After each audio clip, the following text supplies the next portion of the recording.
গতকাল রাত পর্যন্ত বন্যায় ক্ষতিগ্রস্ত মানুষদের জন্য শুধুমাত্র ঢাকা ইউনিভার্সিটির টিএসসিতেই সংগ্রহ হয়েছে 1,26,00,000 টাকা। বন্ধুরা, এটা তো শুধুমাত্র টাকার পরিমাণ। সত্যি বলছি, টিএসসিতে না আসলে আমি কল্পনাও করতে পারতাম না যে এখানে ত্রাণ পৌঁছাতে মানুষের ঢল নেমেছে, যে যেভাবে পারছে সাহায্যের জন্য এগিয়ে আসছে। রিকশাওয়ালা মামা থেকে শুরু করে ভিক্ষুক, বেসরকারি সরকারি চাকরিজীবী মানুষ, এমনকি ছোট ছোট বাচ্চারাও তাদের জমানো টাকা পুরোটাই দিয়ে সাহায্যের হাত বাড়িয়ে দিচ্ছে। শুধুমাত্র টাকা নয়, বিভিন্ন ধরনের শুকনা খাবার, বিশুদ্ধ পানি, স্যালাইন এবং ব্যবহৃত ভালো কাপড়ও কিন্তু মানুষ দিয়ে যাচ্ছে। এ যেন এক অপ্রতিরোধ্য বাংলাদেশ, যা মানুষ দেখেনি আগে। এমনকি ছোট ছোট বাচ্চারাও তাদের অল্প করে জমানো টাকাটুকু ব্যাংক সহ দিয়ে যাচ্ছে।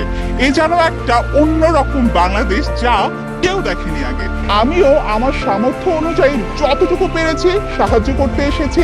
আর আমি শুধু এতটুকুই বলবো যে আপনাদের যতটুকু সামর্থ্য আছে তা নিয়ে চলে আসুন সাহায্যের হাত বাড়ানোর জন্য। আর আরেকটি কথা না বললেই নয়, আবেগের বশে প্লিজ কেউ ফেনীতে যাবেন না, কারণ ওখানকার পরিস্থিতি আসলেই অনেক খারাপ। যারা উদ্ধার কাজে অলরেডি গিয়েছে তাদের টাকা বা ত্রাণ দিয়ে সাহায্য করুন, অথবা বিশ্বস্ত যে সংস্থাগুলো আছে যারা বন্যায় ক্ষতিগ্রস্ত মানুষদের সাহায্যের জন্য ত্রাণ নিচ্ছে এবং টাকা সংগ্রহ করছে তাদের সাহায্য করুন। বন্ধুরা, দেখতে পাচ্ছেন যে এখানে স্টুডেন্টরা কিন্তু একদম লাইন ধরে আছে এবং খাবার এক একজন আরেকজনকে পাস করতেছে।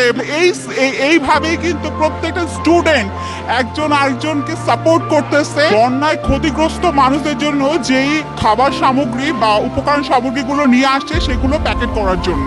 সবশেষে আরেকটি কথা বলবো, ছাত্রছাত্রীরা এত কষ্ট করছে, তাদের এই অবদান ভোলার মতো নয়। তাদেরকে অনেক অনেক ধন্যবাদ। আর আমরা সবাই মিলে কাঁধে কাঁধ মিলিয়ে দেশটাকে যেমন স্বাধীন করেছি, ঠিক তেমনি ভাবে এই দেশের দুর্যোগ মোকাবেলায় আমরা সফল হব ইনশাআল্লাহ।